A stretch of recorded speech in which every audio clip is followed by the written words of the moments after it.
राखी पौर्णिमेला चंद्रग्रहण. माहेराहून या 3 वस्तू चुकूनही आणू नका, नाहीतर पतीवर येईल संकट. नमस्कार मित्रांनो, श्री स्वामी समर्थ. श्रावण महिन्यातील सर्वात पवित्र आणि उल्हासमय आणि भावा बहिणीच्या अथांग प्रेमाचे प्रतीक असलेला सण म्हणजेच रक्षाबंधन.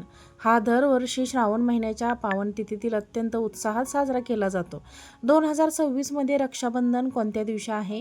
राखी बांधण्याची सर्वात अचूक आणि एकदम शुभ वेळ कोणती आहे? या दिवशी भद्रकाळ कधी सुरू होत आहे, कधी संपत आहे? त्याचबरोबर यंदाच्या रक्षाबंधनाला चंद्रग्रहण आहे, तर चंद्रग्रहण असेल तर त्याचे वेध आणि नियम पाळायचे की नाही? आणि सर्वात महत्त्वाचं म्हणजे यंदा रक्षाबंधनाला माहेराहून परत येताना या 3 वस्तू चुकूनही आणू नका. कारण जर या 3 वस्तू तुम्ही माहेराहून आणल्या तर पतीच्या आयुष्यावर, आरोग्यावर, प्रगतीवर मोठे संकट वाढू शकते, असे शास्त्र सांगते. आजच्या या विशेष आणि सविस्तर व्हिडिओमध्ये आज आपण या सर्व विषयांवर अगदी सखोल चर्चा करणार आहोत. त्यामुळे हा व्हिडिओ स्किप न करता शेवटपर्यंत नक्की पहा. जर तुम्ही या चॅनलवरती नवीन असाल तर चॅनलला सबस्क्राईब करा. कमेंटमध्ये ओम नमो भगवते वासुदेवाय नमः लिहायला अजिबात विसरू नका. आणि हा व्हिडिओ तुम्ही तुमच्या मित्रपरिवाराबरोबर नक्कीच शेअर करा. सर्वात आधी आपण हे समजून घेऊया की यंदा 2026 मध्ये रक्षाबंधन नक्की कोणत्या दिवशी साजरी केले जाणार आहे. ती अतिशय पवित्र मानली जाते. 2026 मध्ये श्रावण पौर्णिमेला 27 ऑगस्ट 2026च्या रात्री सुरू होत असून 28 ऑगस्ट 2026च्या संध्याकाळपर्यंत असणार आहे. शास्त्रानुसार ज्या दिवशी सूर्योदयाच्या वेळी पौर्णिमा तिथी असते, ज्याला आपण उदय तिथी असे म्हणतो, त्याच दिवशी सण साजरा करणे श्रेष्ठ मानले जाते. त्यानुसारच रक्षाबंधनाचा सण हा शुक्रवार 28 ऑगस्ट 2026 रोजी संपूर्ण देशभरात साजरा केला जाईल.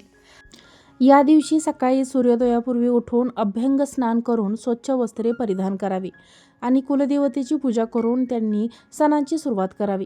शास्त्र तसे स्पष्ट सांगितले आहे की भद्रा काळामध्ये भावाच्या मनगटावर राखी बांधू नये. पौराणिक कथेनुसार लंकेचा राजा रावणाने भद्रा काळात आपल्या बहिणीकडून राखी बांधून घेतली होती आणि एकाच वर्षाच्या आत त्याचा सर्वनाश झाला होता. म्हणूनच भद्रा काळात कोणतेही मंगल कार्य केले जात नाही. 28 ऑगस्ट 2026 रोजी सकाळी भद्रा काळ समाप्त होत आहे. भद्रा काळ संपल्यानंतर संपूर्ण दिवसभरात राखी बांधणे अत्यंत शुभ आणि फलदायी ठरेल. पण त्यामध्येही 1.5 तास राहू काळच असतो. तो राहू काळ टाळून तुम्हाला राखीही बांधायची आहे, तर ती आपल्या भावाला बांधायची असते. आणि नंतर राहू काळ टाळल्यानंतर संपूर्ण दिवसभरामध्ये तुम्हाला जेव्हा तुम्ही राखी बांधाल तेव्हा सुद्धा चालू शकतं. म्हणूनच सर्वांनी भद्रा काळाची विशेष काळजी आहे ती जाणून घेतली पाहिजे. वेळ आहे ती जाणून घेतली पाहिजे, तर ती वेळ पाळायची आहे, काळजी घ्यायची आहे. राहू काळाची गरज आहे. यासोबतच आपल्या भावाला उद्दंड आयुष्य लाभो आणि दीर्घ आयुष्य लाभो ही संकटांचा निवारण अशी प्रार्थना करायची आहे. आता सकाळी तुम्हाला जी राखी बांधण्याचा जो शुभ मुहूर्त असणार आहे तो सकाळी 6:30 वाजल्यापासून ते सकाळी 8:30 वाजेपर्यंत असणार आहे. त्यानंतर दुपारी तुम्ही राखी बांधू शकता. 2 ते 4:30चा हा देखील मुहूर्त आहे. राखी बांधण्याची योग्य पद्धत काय आहे, तर पूर्व किंवा उत्तर दिशेकडे भावाचे तोंड करून त्याला पाटावर बसवावे. भावाच्या डोक्यावरून टोपी किंवा वस्त्र असावे. उघड्या डोक्याने पूजा करू नये. बहिणीने स्वतःच्या कपाळावर टिळा लावून भावाच्या कपाळावर कुंकू आणि अक्षता लावाव्यात. त्यानंतर भावाच्या उजव्या हाताच्या मनगटावर रक्षासूत्र म्हणजेच राखी बांधावी. राखी बांधताना मनगटावर 3 गाठी मारायच्या. ब्रह्मा, विष्णू आणि महेश यांचे प्रतीक मानले जातात. राखी बांधल्यानंतर भावाची आरती ओवाळावी, त्याला गोड भरवावे. भावाने बहिणीला तीच रक्षाचे वचन देऊन तिचे आशीर्वाद घ्यावेत आणि भेटवस्तू द्यावेत. यंदाची रक्षाबंधनाला चंद्रग्रहणाची मोठी चर्चा आपल्याला दिसत आहे. 2026च्या रक्षाबंधनाला म्हणजेच 28 ऑगस्ट 2026 रोजी चंद्रग्रहण आहे. ही गोष्ट खगोलशास्त्रदृष्ट्या खरी आहे, परंतु याबद्दल अजिबात घाबरण्याची किंवा गोंधळून जाण्याचे कारण नाही. हे चंद्रग्रहण भारतात दिसणार नाही, म्हणजेच भारतातून अदृश्य असेल. धर्मशास्त्र आणि ज्योतिषशास्त्राच्या स्पष्ट नियमानुसार जे ग्रहण आपल्या देशात किंवा भागात आपल्या उघड्या डोळ्यांनी दिसत नाही त्याचा वेध पाळले जात नाहीत आणि त्याचा सूतक काळ देखील मानला जात नाही. त्यामुळे चंद्रग्रहणाचा तुमच्या रक्षाबंधनाच्या पूजाविधीवर, उपवासावर किंवा या राजयोगावर, यांच्या शुभ मुहूर्तावर कोणताही नकारात्मक प्रभाव पडणार नाही. महिलांनी किंवा गरोदर स्त्रियांनी ग्रहणाचे कोणतेही कडक नियम पाळण्याची अजिबात गरज नाही. तुम्ही नेहमीप्रमाणे अगदी उत्साहात आणि मोकळ्या मनाने सर्व धार्मिक विधी पूर्ण करू शकता. हा दिवस अत्यंत पवित्र असल्याने काही छोट्या छोट्या चुका टाळणे गरजेचे आहे. रक्षाबंधनाला सर्वात पहिली राखी घरातील देवघरात श्रीकृष्ण आणि आपल्या कुलदेवताला अर्पण करावी. राखी नेहमी सुती, रेशमी किंवा मांगल्य दर्शवणारी लाल किंवा पिवळ्या किंवा केशरी रंगाची असावी. पूजेचं ताटात कुंकू, अक्षता, दिवा, मिठाई, नारळ आणि राखी या गोष्टी अनिवार्य असाव्यात. दक्षिण दिशेला तोंड करून भावाला कधीही राखी बांधू नये, कारण दक्षिण दिशा ही यमाची दिशा मानली जाते. काळ्या रंगाचा वापर असलेली प्लास्टिकची किंवा तुटलेली, खंडित झालेली राखी अजिबात वापरू नका. या दिवशी घरात कोणाचा वाढदिवस करू नये आणि मांसात किंवा मद्यपान पूर्णपणे टाळावा.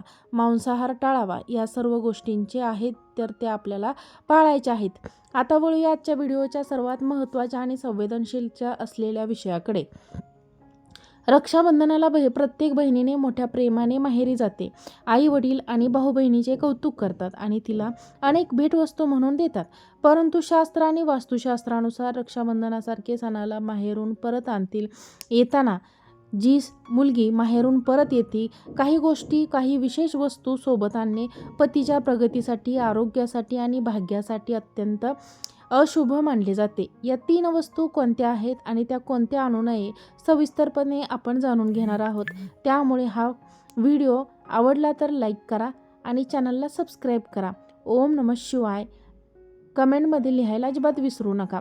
ज्यामध्ये सर्वात पहिली जी वस्तू आहे ती म्हणजे वापरलेले जुने कपडे, जुनी भांडी किंवा घरातील टाकाऊ वस्तू माहेरून कधी आणू नका. अनेकदा बहीण माहेरी गेल्यावर आईचे किंवा भाऊजाईचे वापरलेले कपडे, माहेरी पडून असलेली जुनी भांडी असू दे, सासरी कामाला येतील म्हणून सोबत घेऊन येतात. परंतु शास्त्रानुसार रक्षाबंधनाला माहेरून कोणाचीही वापरलेली जुनी कपडे किंवा भांडी सासरी आणल्यास माहेरचे नकारात्मक ऊर्जा किंवा त्यांच्या ग्रहांचे दोष तुमच्या संसाराच्या वास्तूमध्ये प्रवेश करतो. याचा थेट दुष्परिणाम तुमच्या पतीच्या आर्थिक अवस्थेत, आर्थिक स्थिरतेवरती होतो. पतीच्या नोकरीच्या अडचणीने व्यवसायात मोठे नुकसान होते किंवा हातात आलेला पैसा टिकून न राहणे अशा समस्या निर्माण होतात. त्यामुळे माहेराहून काय आणायचे असेल तर नेहमी नवीन वस्तू किंवा नवीन वस्त्रच आणावेत.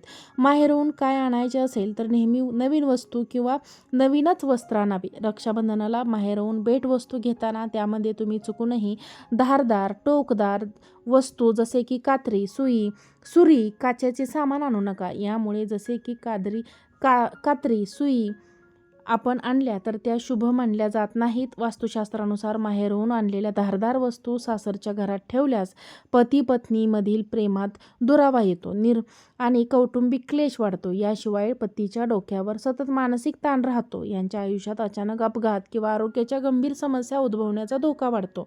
हे पतीच्या प्रगतीचा मार्ग रोखून धरत असते. त्यानंतर पुढचं आहे ते म्हणजे बंद पडलेले घड्याळे किंवा बिघडलेले इलेक्ट्रॉनिक सामान. अनेकदा माहेरून येताना बंद पडलेले घड्याळे किंवा खराब झालेले छोटे मोठे इलेक्ट्रॉनिक सामान आपण सासरी दुरुस्त करण्यासाठी किंवा वापरण्यासाठी घेऊन येतो. परंतु रक्षाबंधनाला माहेरून बंद घड्याळ आणणे म्हणजे पतीच्या आयुष्यातील प्रगतीचा काळ स्वतःहून थांबवण्यासारखे आहे. घड्याळ हे काळ, वेळ आणि भाग्याचे प्रतीक मानले जाते. माहेराहून बंद घड्याळ आणल्याने पतीचे नशीब बांधते. ते कामाच्या ठिकाणी सहकाऱ्यांशी किंवा वरिष्ठांशी विनाकारण वाद होतात आणि पतीच्या आयुष्यात अचानक मोठ्या आर्थिक आणि शारीरिक संकटे उभी राहू शकते. आता त्याचबरोबर या दिवशी तुम्हाला आईच्या घरून माहेराहून लोणचं जे आहे ते सुद्धा आणायचं नसतं. लोणचं जे असतं तर ते आंबट असतं. त्यामुळे आईच्या आणि आपल्या नात्यामध्ये आंबटपणा येऊ शकतो. आपल्याला या दिवशी आईच्या घरून आणायचं नाही. त्या रक्षाबंधनाला माहेरून जाऊन भावाचे प्रेम आणि आईवडिलांचे आशीर्वाद जरूर घ्या आणि आनंद साजरी करा. पण सासरी परत येताना या 3 वस्तू विसरूनही सोबत आणू नका. त्यामुळे तुमच्या पतीच्या आयुष्यात संकटांपासून मुक्ती राहील. अशी ही तुम्हाला रक्षाबंधन 2026ची सविस्तर आणि शास्त्रोक्त माहिती नक्कीच आवडली असेल तर आमच्या चॅनलला लाईक करा, चॅनलला सबस्क्राईब करा आणि हा व्हिडिओ जास्तीत जास्त लोकांना शेअर करा. आजचा व्हिडिओ पाहिल्याबद्दल तुम्हा सर्वांचे मनापासून खूप खूप धन्यवाद. श्री स्वामी समर्थ.